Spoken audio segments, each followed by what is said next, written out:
শ্ৰদ্ধাৰ ৰাইজ, স্বাধীনতাৰ ৭৫ বছৰ হৈ গ'ল। আমি যেতিয়া মিছন বসুন্ধৰাৰ কাম হাতত লৈছিলোঁ, মানুহৰ যে মাটি বাৰীৰ ইমান সমস্যা আছে আমি গমেই পোৱা নাছিলোঁ। প্ৰথম যেতিয়া মিছন বসুন্ধৰা ১ আমি হাতত লৈছিলোঁ, য'ত নেকি দেউতাকৰ মাটি পুতেকৰ নামত নামজাৰি, একচনীয়া মাটি, ম্যাদী পট্টা, ফোন নম্বৰ বদলোৱা, নাম বদলোৱা, চাওঁতে চাওঁতে ১৯ লাখ মানুহে মিছন বসুন্ধৰা আঁচনিৰ প্ৰথম পৰ্যায়ৰ সুবিধা ল'লে। মই মনত ভাবিছিলোঁ যে ১৯ লাখ মানুহৰ কাম নোহোৱাকৈ আছেনে? কিন্তু এইটোও সঁচা যে নাম ধাম সকলো আছে, মানুহে কাম কৰিছে, মানুহে ৰিজাল্ট পাইছে। তেতিয়া মই বুজিলোঁ যে অসমত মানুহৰ কিমান মাটি বাৰীৰ সমস্যা আছে। লগে লগে আমি ক'লো যে আমি মিছন বসুন্ধৰা ২ আৰম্ভ কৰিম। ২ত আমি কি হাতত ল'লো যে চৰকাৰী মাটি, চিলিং উদ্ভিদ মাটি, ৰায়তী মাটি, এইবিলাকত যোন যোন ৰাইজ বহি আছে তেওঁলোকক আমি ভূমিৰ পট্টা দিম। কাম আৰম্ভ কৰিলো। তিনিচুকীয়া জিলাত আমি দেখা পালো যে অজস্ৰ আবেদন আহিছে। তিনিচুকীয়াত যে মানুহৰ ইমান মাটি বাৰীৰ কাম আছিলে মই আগতে গমেই পোৱা নাছিলোঁ। যি নহওক, আপোনালোকৰ সহযোগিতাত, জিলা প্ৰশাসনৰ সহযোগিতাত আমি তিনিচুকীয়া জিলাত প্ৰায় ৩৫,০০০ মানুহক মিছন বসুন্ধৰা ২ আঁচনিৰ জৰিয়তে আজি আমি উপকৃত কৰিছোঁ। অলপ আগতে মই শদিয়াত গৈছিলোঁ। শদিয়াত ১২,০০০ মানুহে আজি মাটিৰ পট্টা পাইছে। ডুমডুমা সমষ্টিত ৭,০০০ পৰিয়ালে আজি মাটিৰ পট্টা পাব। ডিগবৈত ৪,৫৮৩ জন, তিনিচুকীয়াত ৬২৮ জন, মাৰ্ঘেৰিটাত ৪,৬৩৭ জন আৰু মাকুবত ২,৭৬১ জন। এতিয়া কোনে কোনে ইয়াত মাটিৰ পট্টা পাইছে? আমি যদি দেখা পাওঁ, আমি দেখা পাম যে আমাৰ মাটিৰ পট্টা কাৰ নাছিল? খিলঞ্জীয়া মানুহখিনিৰ হাতত এই মাটিৰ পট্টা নাছিলে। এই ৩৫,০০০ৰ ভিতৰত কোন আছে? মৰাণ লোক আছে ৫,২১৮ জন, মটক আছে ২,৭০১ জন, চাহ জনগোষ্ঠী আছে ২,১৯২ জন, মিচিং আছে ১,২৭৮ জন, চিংফৌ আছে ১,৭১৯ জন, আহোম আছে ৮,৩৩৫ জন, চুতীয়াও ৪৮৮ গৰাকী, দেউৰী আছে ১,২৪৩ গৰাকী, সোণোৱাল আছে ১,১৬৪ গৰাকী। মৰাণ, মটক, আহোম, চুতীয়া, চাহ জনগোষ্ঠী অসমৰ খিলঞ্জীয়া জাতি হোৱাৰ পিছতো স্বাধীনতাৰ ৭৫ বছৰ হৈ গ'ল, তেওঁলোকৰ হাতত মাটিৰ পট্টা নাছিল। এয়াতো তিনিচুকীয়া জিলাৰ কথা। যোৱাকালি মই জোনাইত আছিলোঁ। ১৩,০০০ লোকক আমি মাটিৰ পট্টা দিছোঁ, জনজাতীয় লোকসকল। অহা ২ এদিনত মই মাজুলীত যাম, ১০,০০০ মানুহে মাটিৰ পট্টা পাব।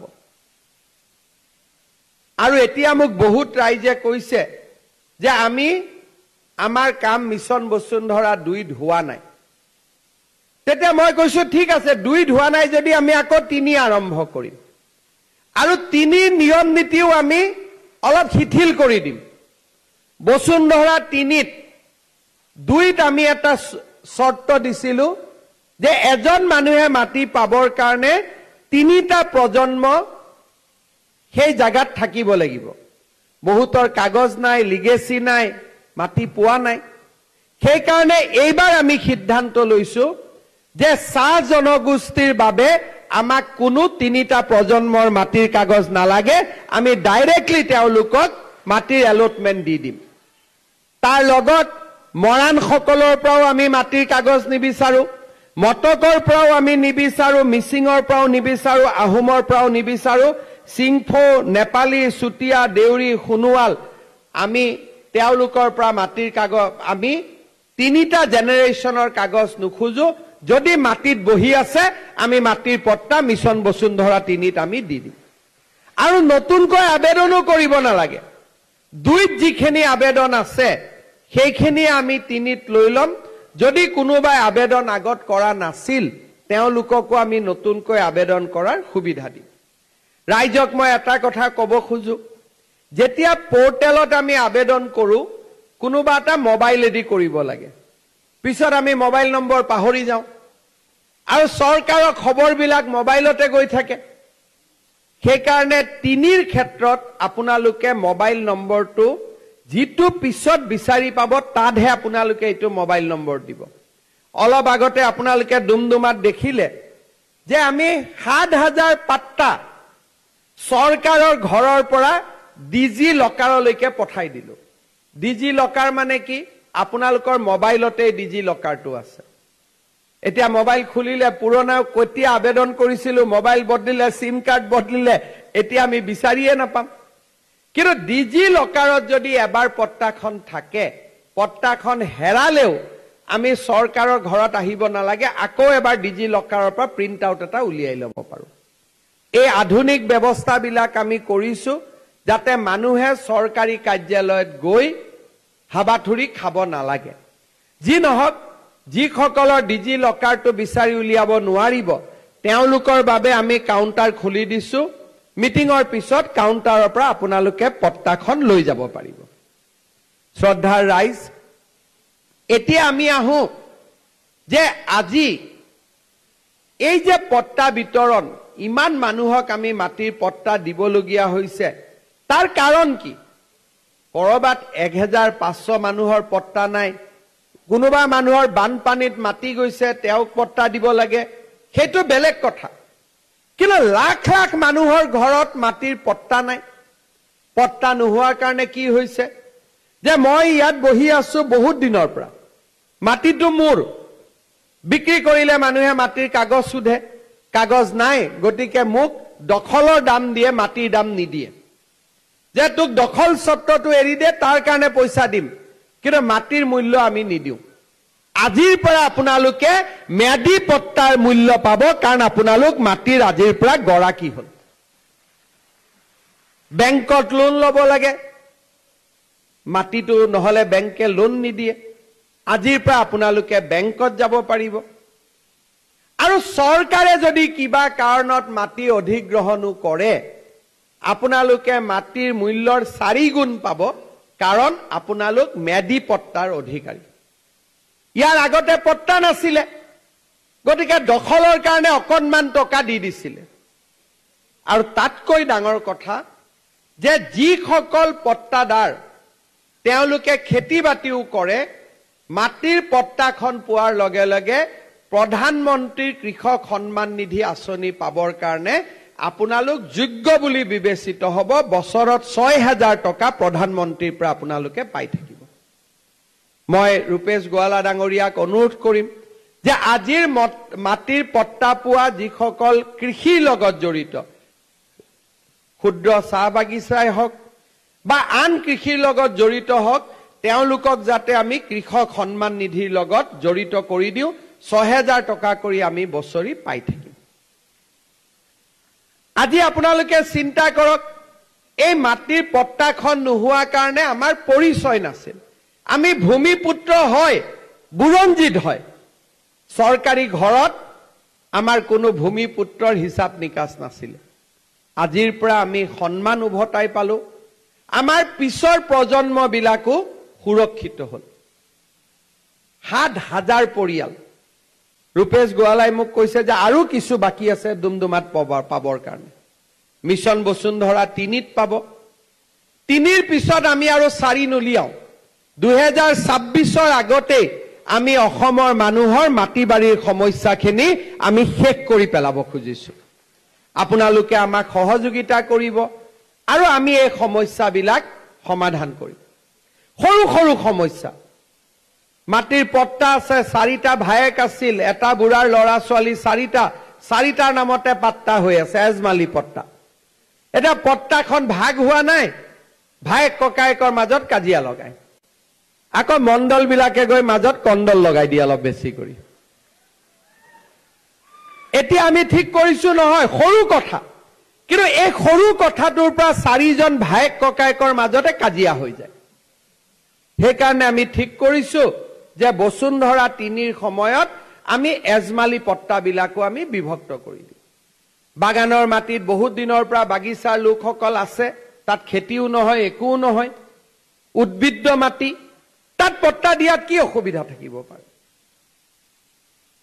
আজি আপোনালোকে চিন্তা কৰক, আমাৰ গাঁৱত বহুত নামঘৰ আছে, বহুত মন্দিৰ আছে, ক্লাব ঘৰ আছে, কিন্তু পট্টা তট্টা একো নাই। এই মিছন বসুন্ধৰা 3ৰ সময়ত স্কুল, কলেজ, অংগনবাদী কেন্দ্ৰ, নামঘৰ, মন্দিৰ, ক্লাব, যিমান ৰাজহুৱা অনুষ্ঠান মাটিত চৰকাৰী মাটিত বহি আছে, তেওঁলোককো আমি মাটিৰ পট্টা দিয়াৰ কাম হাতত ল'ম। নহলে আজি যদি MLA টকা দিয়ে, আনটাইড ফাণ্ডত টকা আহে, DC অফিচৰ পৰা টকাটো নাপায়, বোলে মাটিৰ কাগজ নাই। বহুত দেউতাকে স্কুলক মাটি দান কৰিলে, তেতিয়া মাটিৰ মূল্য নাছিল, কাগজো নবনিলে, এতিয়া মাটিৰ দাম বাঢ়ি গ'ল, লৰাই কয় মোৰ বাবাই দান দিয়া নাই, মাটি ঘূৰাই দে মোক স্কুলৰ পৰা। কাজিয়া লাগি থাকে। আৰু এই কাজিয়াবোৰ আমিয়ে লগাই আছিলো ইমান দিন। মইতো জানাত চৰকাৰে মানুহক একত্ৰিত কৰে, কিন্তু আমাৰ চৰকাৰী নীতিবোৰ এনেকুৱা যে আমি মানুহে মানুহৰ লগত কাজিয়া লগাই ৰাখি থৈ দিওঁ। সৰু সৰু কাজিয়া কেতিয়াবা ডাঙৰ হৈ যায়। আজি আপোনালোকে চিন্তা কৰক যে এই চৰকাৰখন এনেকুৱা যে ইয়াত মৰাণ লোকে অধিকাৰ পায়, মটক লোকে অধিকাৰ পায়, আহোমেও পায়, চুতীয়াও পায়, গোৰ্খায়ো পায়, চাহ জনগোষ্ঠীৰ লোকেও পায়। আমি সকলো মানুহকে সমান চকুৰে চোৱাৰ বাবে আজি আমাৰ সমস্যাবিলাক লাহে লাহে নোহোৱা হৈছে। কিমান দিন হ'ল চৰকাৰ? বহুত পুৰণা চৰকাৰো নহয়, 2 বছৰৰ পুৰণা চৰকাৰ। কংগ্ৰেছেতো 15, 20, 30 বছৰ বহিছে। মইতো মুখ্যমন্ত্ৰী হৈছো 21ৰ 10 মেত, 6 মাহটো কোভিডৰ পিছত লাগি থাকোতেই গ'ল। 22 আৰু 23 চন দুটাত আমি কাম কৰিব সুবিধা পালো। আৰু কিমান কাম হ'ল 2 বছৰত চিন্তা কৰক। 1 লাখ চৰকাৰী চাকৰি, 95,000 ল'ৰা ছোৱালীয়ে চৰকাৰী চাকৰি পালে, এটা কোৰ্ট কেছু নহল, কোনো দালালে 1 পইচা খাব নোৱাৰিলে। ইমান দিনে মানুহৰ হাতত ৰেচন কাৰ্ডখন নাছিলে, 42 লাখ পৰিয়ালে ৰেচন কাৰ্ড পালে। আধাৰ কাৰ্ড নাছিলে, আমি হাতত গৈ গৈ মানুহক আধাৰ কাৰ্ড তুলি দিলো। চাহ বাগিচাৰ শ্ৰমিকৰ দৰমহা দুগুণ বৃদ্ধি পালে, 135 টকাৰ পৰা 252 টকা, 260 টকালৈকে বৃদ্ধি পালে। আৰু বাগিচাৰ ল'ৰা ছোৱালীৰ কাৰণে চৰকাৰী চাকৰি 3% আমি সংৰক্ষণ কৰিব পাৰিলো, যিনে কোনো চৰকাৰে সাহসো কৰিব পৰা নাছিলে। অৰুণোদয় আঁচনি আৰম্ভ হ'ল। প্ৰথমতে 17 লাখ মহিলাই পালে, তাৰপিছত আৰু 10 লাখ বাঢ়িলে 27 লাখ হ'ল। এইবাৰ আমি সিদ্ধান্ত লৈছো যে আৰু 3 লাখ মহিলাক আমি অৰুণোদয় আঁচনি দিম। মাইক্ৰ ফাইনেন্সৰ লোন ৰেহাই, 12 লাখ মহিলাই লোন ৰেহাই পালে। বাকী 6 লাখ যি বাকী আছে, অহা বছৰ সেই 6 লাখ মহিলাৰো লোন মাফ হৈ NOC হাতত পাই যাব। মাত্ৰ 2 বছৰ, 2 বছৰৰ ভিতৰত অসমত জিলাই জিলাই মেডিকেল হ'ল। মাজুলীৰ দৰে জাগাত যোৰহাট সংযোগী দলং নিৰ্মাণ হ'ল। অসম মালাৰ ডাঙৰ ডাঙৰ ৰাস্তা নিৰ্মাণ হ'ল। মাত্ৰ 2 বছৰ। প্ৰধানমন্ত্ৰীৰ কৃষক সন্মান নিধি আহিলে, 19 লাখ প্ৰধানমন্ত্ৰী আৱাস যোজনা নিৰ্মাণ হ'ল। গাঁৱে ভূঞে বাগিচাৰ লাইনত ৰাস্তা ঘাট হ'ল। তাৰ পিছতো আমি থমকি ৰোৱা নাই। 1 লাখ চাকৰি হোৱাৰ পিছত নিয়মমতে মই ৰখি যাব লাগিছিলে, কিন্তু মই যদি ৰখি যাওঁ, নিবনুৱা ল'ৰাবিলাকেতো মনটো ভাঙি যাব। গতিকে 95,000 চাকৰি দি লগে লগে আকৌ 35,000 চাকৰি নতুন এডভাৰটাইজ আমি উলিয়াই দিলো। এতিয়া ল'ৰাবিলাকে চাব, মদ পানী খোৱা কমিছে, ৰাতিপুৱা ফিল্ডত দৌৰি থাকে ষ্টেডিয়ামত, বোলে কিয়? পুলিচৰ ইণ্টাৰভিউ মাৰিব লাগিব। ল'ৰা ছোৱালীবিলাক স্কুল কলেজত পঢ়া আৰম্ভ কৰিছে, আগত নগৈছিল, বোলে এতিয়া পঢ়িয়ে চৰকাৰী চাকৰি হয়। থাৰ্ড গ্ৰেড ফ'ৰ্থ গ্ৰেডৰ চাকৰি ওলাইছে, শিক্ষকৰ চাকৰি ওলাইছে, আমি পঢ়িব লাগে। আগতে বাগিচা লৰাই 2টা মেডিকেল সিট পাইছিল, এতিয়া 30টা 40টাকৈ মেডিকেল সিট পায়। মানুহৰ বাবে 200টা মেডিকেল সিট আছিল, আজি আমি 1500-1700 মেডিকেল সিট হৈ গ'ল। এইবাৰ তিনচুকীয়াত মেডিকেল কলেজ হ'ব আৰু 100টা মেডিকেল সিট বাঢ়িব। কলেজবিলাকৰ নিৰ্মাণ আৰম্ভ হ'ল। য'ত কলা আছিল তাত বিজ্ঞান, য'ত বিজ্ঞান আছিল তাত কমাৰ্চ। এতিয়া আমি নতুনকৈ হাতত লৈছো যে আমাৰ যিমান চৰকাৰী হাইস্কুল আছে তাত আমি 7 কোটি 8 কোটি টকাকৈ খৰচ কৰি প্ৰত্যেক বছৰতে আমি এই হাইস্কুলবিলাক বনাই যাম, যাতে ডন বস্কো সেন্ট মেৰিজতকৈ আমাৰ স্কুলবিলাক বেছি ভাল হয়। কংগ্ৰেছৰ দিনত অংগনবাদী কেন্দ্ৰবিলাক বনিছিল, দেখাত পাৰৰ বাঁহৰ দৰে হৈছিল। এতিয়া আমি মডেল অংগনবাদী কেন্দ্ৰ বনাই আছো, LP স্কুলৰ দৰে ধুনীয়া সুন্দৰ অংগনবাদী কেন্দ্ৰবিলাক আজি আমি অসমত বনাই আছো। মাত্ৰ 2টা বছৰৰ ভিতৰত আজি অসমখনলৈ এটাকৈ পৰিৱৰ্তন আহিলে। এতিয়া আমি কি হাতত লৈছো যে যি লৰাই চাকৰি কৰিব চাকৰি, যি লৰাই ব্যৱসায় কৰিব তাৰ বাবে মুখ্যমন্ত্ৰীৰ আত্মনিৰ্ভৰ অসম আঁচনি অহা সপ্তাহৰ পৰা ইণ্টাৰভিউ আৰম্ভ হ'ব।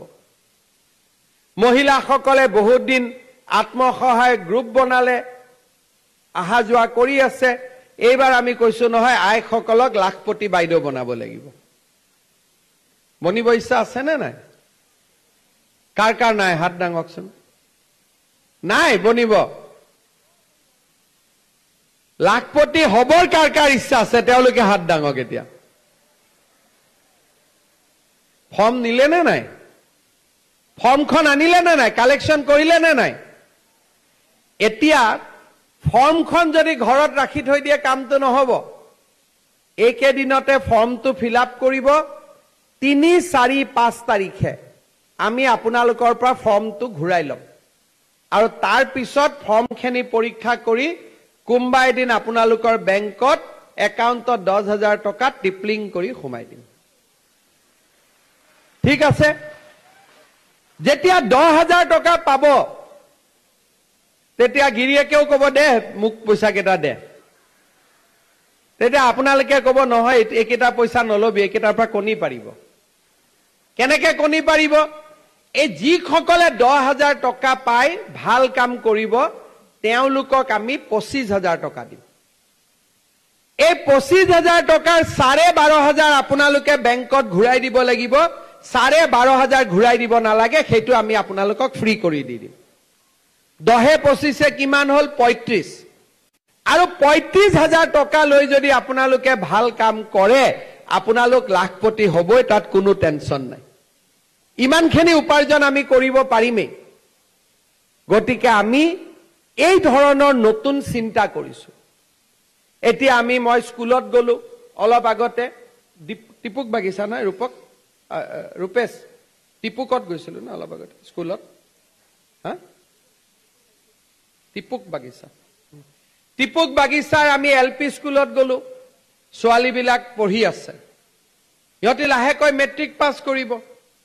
যেতিয়া মেট্ৰিক পাছ কৰিব তেতিয়া মাক বাপেকে ল'ৰাটোকে কলেজত পঠাব নে ছোৱালীটোক পঠাব? দুইটাটো পঠাবই নোৱাৰে।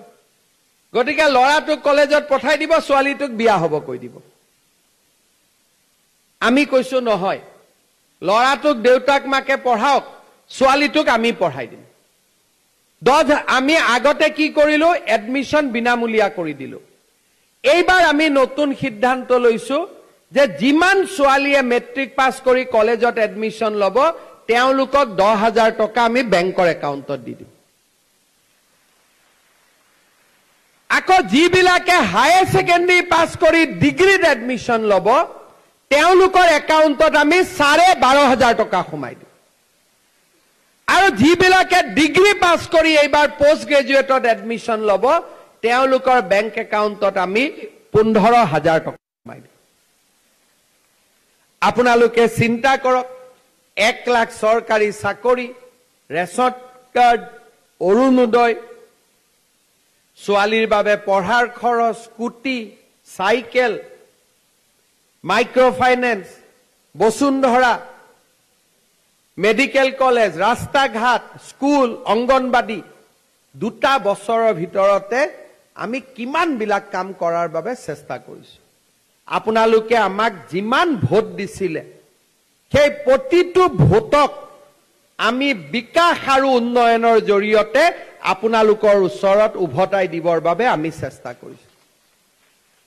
আমি আপোনালোকৰ পৰা আশীৰ্বাদ বিচাৰিছিলো, আপোনালোকে আমাক আশীৰ্বাদ দিছিলে আৰু সেই আশীৰ্বাদৰ শক্তিত আমি অসমলৈ বিকাশৰ গংগা নমাই অনাৰ বাবে প্ৰচেষ্টা কৰিছো। আৰু আজি আমাৰ ৰাজ্যখন সুন্দৰভাৱে আগবাঢ়ি গৈছে। বহুত কামো আৰম্ভ হৈছে। দ্বিতীয় অফিচত লাইসেন্স ল'বৰ কাৰণে পইচা দিব নালাগে। চৰকাৰী অফিচাৰ কৰ্মচাৰীয়ে টকা লওঁতে 10 বাৰ ভয় কৰে, কিজানি কোনোবা আহি এৰেষ্টে কৰি দিয়ে। আজি অসমখন লাহে লাহে পৰিৱৰ্তন হৈছে আৰু আমি কৰিব পাৰো। মই এইকাৰণে সভাই সমিতিয়ে কৈ থাকো, তিনচুকীয়া, ডিব্ৰুগড় এইবিলাক জায়গাত যদি চান্দা লোৱাটো বন্ধ হৈ যায় তেতিয়া ব্যৱসায়ীবিলাকে আৰু ভাল কাম কৰিব পাৰিব। আৰু ব্যৱসায়ীয়ে ভাল কাম কৰিলে গভৰ্ণমেণ্টৰ ঘৰত টেক্স আহে আৰু সেই টেক্স আমি বাগিচাৰ শ্ৰমিক, গাঁৱৰ মানুহৰ উন্নয়নৰ কামত আমি ব্যৱহাৰ কৰিব পাৰো। 2টা লৰাই ধমকি দিয়ে, দোকান বন্ধ হৈ যায়, গভৰ্ণমেণ্টেও টেক্স নাপায়।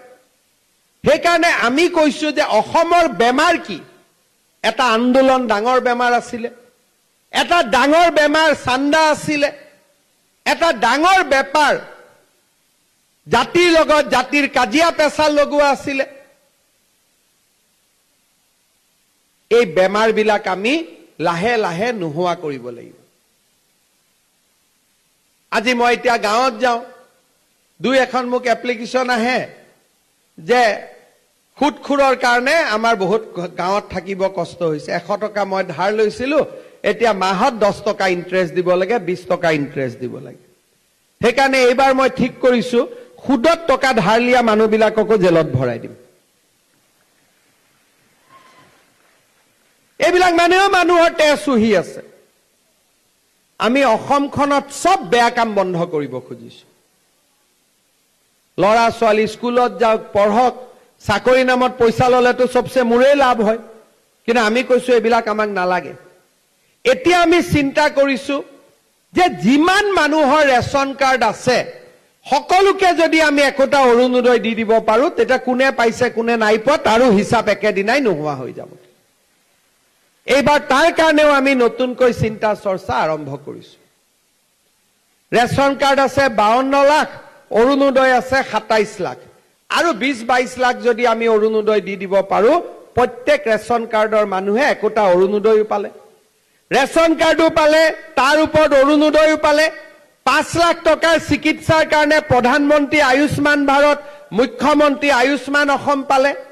আৰু এইবাৰ আৰু এটা আমি নতুন চিন্তা কৰিছো যে ৰেচন কাৰ্ড থকা পৰিয়ালবিলাকক আমি বীমা আঁচনিৰ লগত জড়িত কৰি দিম, যাতে ঘৰত এক্সিডেণ্ট হলে, মৃত্যু হলে 2 লাখ টকা পৰ্যন্ত প্ৰধানমন্ত্ৰীৰ বীমা আঁচনি পাব পাৰে। আৰু ইন্সুৰেন্সৰ প্ৰিমিয়াম আপোনালোকে দিব নালাগে, প্ৰিমিয়ামটো চৰকাৰে দি দিব। প্ৰধানমন্ত্ৰী ডাঙৰীয়াৰ আঁচনি, তাক আমি ৰূপায়ণ কৰিম। আৰু মনত আৰু এটা চিন্তা কৰিছো যে প্ৰধানমন্ত্ৰী ডাঙৰীয়াই এইবাৰ বাজেটত কৈছে যে আমি ভাৰতত আৰু 3 কোটি ঘৰ বনাম। মোৰ মনত অলপ সাহস হৈছে যে যোৱাবাৰ জিঅ'টেক নোহোৱা ফেমিলিবিলাকো আকৌ এবাৰ আমি জিঅ'টেক কৰাৰ কাৰণে সুবিধা পাম। মুখ্যমন্ত্ৰীৰ আৱাস যোজনাও হ'ব প্ৰধানমন্ত্ৰীৰ লগত। ঘৰ হওক, ল'ৰা ছোৱালীৰ চাকৰি হওক, চাকৰি নোপোৱাসকলে ব্যৱসায় কৰক, মহিলাসকলে ঘৰৰ উপাৰ্জনত যোগদান কৰক, লাখপতি বাইদেউ হওক, ল'ৰা ছোৱালীয়ে পঢ়া শুনা কৰি চৰকাৰী চাকৰি লওক, গাঁৱত অংগনবাদী, হাইস্কুল, কলেজ হওক। এটা আমি অসমখনত সুন্দৰ পৰিৱেশ এটা আমি নিৰ্মাণ কৰিব পাৰো। আজি মানুহৰ মাটিৰ পট্টা নাছিল, কোনো মুখ্যমন্ত্ৰী আগত চিন্তাও কৰা নাছিল। আজিও মই চিন্তা নকৰাকৈ পাৰ কৰি দিব পাৰিলোহেঁতেন, কিন্তু খিলঞ্জীয়া মানুহ হৈ মোৰ লগত ভূমিৰ অধিকাৰ নাথাকিব, তাতকৈ দুখৰ কথা কি থাকিব পাৰে। তাৰ কাৰণে আমি কষ্ট কৰিছো কাষ্ট সাৰ্টিফিকেট লবৰ কাৰণে কতো যাব নালাগে ভূমিপুত্ৰ পোৰ্টেলত এপ্লাই কৰিলে লগে লগে কাষ্ট সাৰ্টিফিকেট পায় আজি এই গুটেই কামবিলাক আমি হাতত লৈছো যাতে আমি অসমখনক বিকাশৰ এক মংগল মন্দিৰলৈ ৰূপান্তৰ কৰিব পাৰো